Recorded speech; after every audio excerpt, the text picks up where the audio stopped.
When you hear the term Scrum Master, what's the first thing that pops into your head?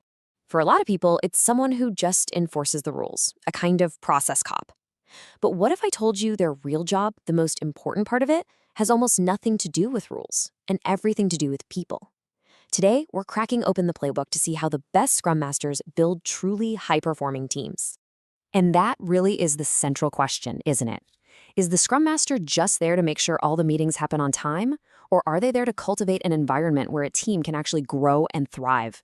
In this explainer, we're making the case that it's all about the latter, the Scrum Master as a team coach, a people developer. Because here's the thing, a Scrum Master's most critical responsibility isn't about enforcing the Scrum rulebook. It's about developing people. It's all about empowering them to become self-organizing and super collaborative, because that's the bedrock of any high-performing team. So let's jump into the first play to make that a reality.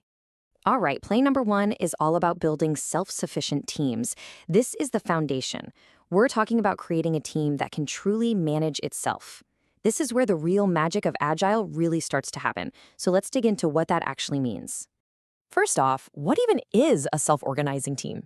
Now, this doesn't mean chaos or a complete lack of structure, not at all. It simply means that the experts, the people who are actually doing the work, are empowered to decide how they're going to get it done. This little shift from being directed to being empowered creates an incredible sense of ownership. So how do you make this happen? Well, think of yourself as a gardener. You can't force a plant to grow, right? But you can create the absolute best conditions for it to flourish. You provide support by getting obstacles out of their way, you encourage autonomy by letting the team call the shots, and you help build a sense of collective accountability. Your job is to be the gardener, the facilitator, not the boss. Okay, on to our next play, fueling effective collaboration. So once a team starts to manage itself, the next level up is to supercharge how they work together. This is all about creating an environment where ideas and, maybe more importantly, feedback can just flow freely. And let's be real, it always does. When you bring a group of passionate, smart people together, disagreements are not just possible, they're inevitable. The real test of a great team and a really great Scrum Master is how they navigate that friction. This is where the Scrum Master becomes a mediator. Your role isn't to step in and pick a winner. It's to be a neutral party, to hold the space. You have to facilitate a constructive conversation, create a safe zone for honesty, and constantly, gently, pull the team's focus back to the shared goal. This is how you can turn a potential breakdown into a genuine breakthrough. And this is absolutely crucial. You have to deal with the tension that's bubbling just under the surface. Retrospectives can't just be about celebrating wins. They have to be a psychologically safe space to talk about what went wrong. You can use things like anonymous feedback tools or have the team rate their confidence in different areas. Anything to uncover those hidden issues and keep the focus on improving, not on blaming. Now, all of this, the mediation, creating a safe space, it all points to this fundamental shift in leadership style. A Scrum Master is not a traditional manager or a boss. They're what we call a servant leader. And that means their main way of interacting with the team is coaching. And this difference is so important to understand. Mentoring is basically giving advice. It's saying, hey, you should really use this software library. Coaching, on the other hand, is all about asking questions. A coach might ask, so what are the pros and cons of the different options you've looked at? See the difference? One gives the answer, the other helps the team find its own answer. And that empowerment, that's the real goal. So why is coaching so powerful? Because it fosters true ownership.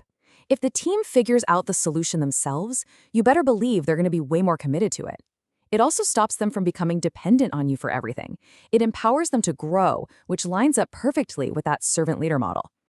Okay, you've got the fundamentals down. Now let's get into the advanced section of our playbook.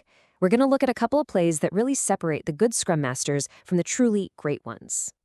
So the first advanced play is building a genuinely cross-functional team. What does that mean? It means all the skills you need, design, development, testing, you name it, are right there inside the team itself. Why is this a total game changer? Because it obliterates external dependencies and bottlenecks. It gives the team the power to deliver value from start to finish, all on their own. Next up, every coach needs a map to understand their team's journey. And for that, we have Tugman's model.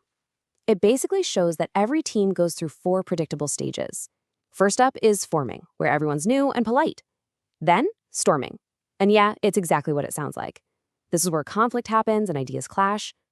If you can get through that, you hit norming, where trust starts to build. And the ultimate goal is performing, that beautiful state of high trust and seamless collaboration. And here is why knowing this is your superpower. It lets you adapt your coaching style. A team that's in the middle of a storming phase, they need a lot more active facilitation from you. But a team that's performing, your best move is to step back and give them the autonomy they've clearly earned. Your leadership has to evolve as your team matures. This quote just nails it, doesn't it? The role is so much richer, so much more impactful than just managing a process. You are the cultivator of the environment. You're the coach who helps the team unlock its absolute full potential. So, I'll leave you with a challenge to take back to your team.